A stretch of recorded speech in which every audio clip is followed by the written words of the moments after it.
নমস্কার, আমি অরবিন্দ নস্কর। প্রতিদিনের মতো আজকের আপনাদের সামনে একটি ছোট্ট নিউজ নিয়ে এসেছি। আপনাদের যদি ভালো লাগে লাইক, শেয়ার, কমেন্ট করবেন, সাবস্ক্রাইব করবেন। তো এখন শুরু করা যাক গায়েস। অনেকে বলছে দীক্ষা না নিলে তার হাতের জল পর্যন্ত খাওয়া যাবে না।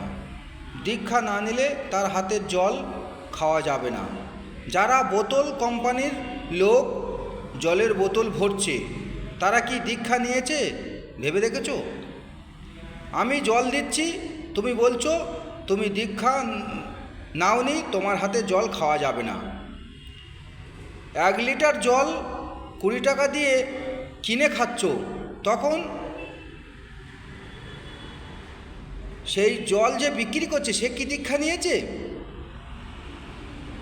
এবং 20 টাকা দিয়ে কিনে খাচ্ছ, তখন খাচ্ছ কি করে? তখন তো বলছো না যে দীক্ষা নেওনি কেন, এ জল আমি খাবো না। চমৎকার, দেখুন,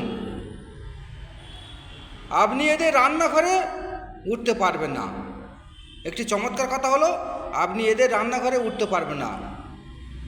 মন দিয়ে শুনবেন যে ওরা সত্যি না আপনারা সত্যি। মন দিয়ে শুনবেন ওরা সত্যি না আপনারা সত্যি।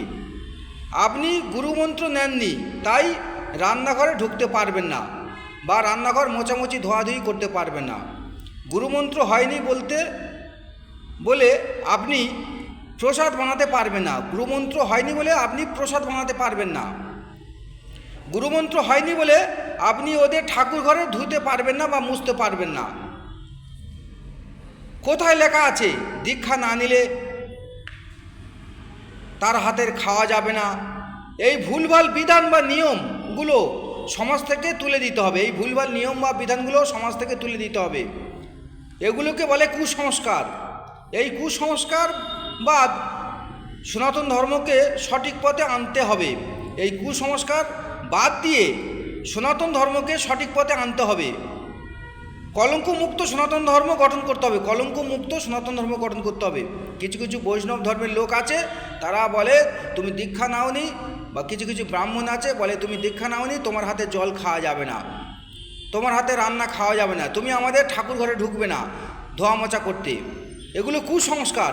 তাই এই কুসংস্কার হিন্দু সনাতন ধর্মের মানুষদের বলবো, এই কুসংস্কার আপনারা মানবেন না। এই কুসংস্কারগুলো মুক্ত করতে হবে, তবে সনাতন ধর্ম সঠিকভাবে পরিচালনা হবে, বা কলঙ্ক মুক্ত সনাতন ধর্ম গঠন হবে বা গঠিত হবে। না হলে কিছু ধান্দাবাজ লোক, তারা ট্রেন থেকে জল কিনে খাবে, তখন তো জিজ্ঞাসা করে না যে আপনি দীক্ষা নিয়েছেন কি না। আপনার বাড়িতে এলে 1 গ্লাস জল দিলে তখন বলছে আপনি দীক্ষা নিয়েছেন। যদি বলেন না, তাহলে আপনার হাতে জল খাচ্ছে না।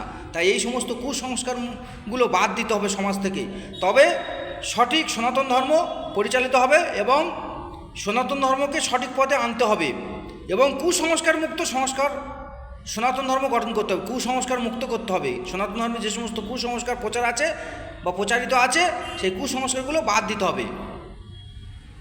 তো এখন আসছি। জয় হিন্দুস্তান, জয় ভারত।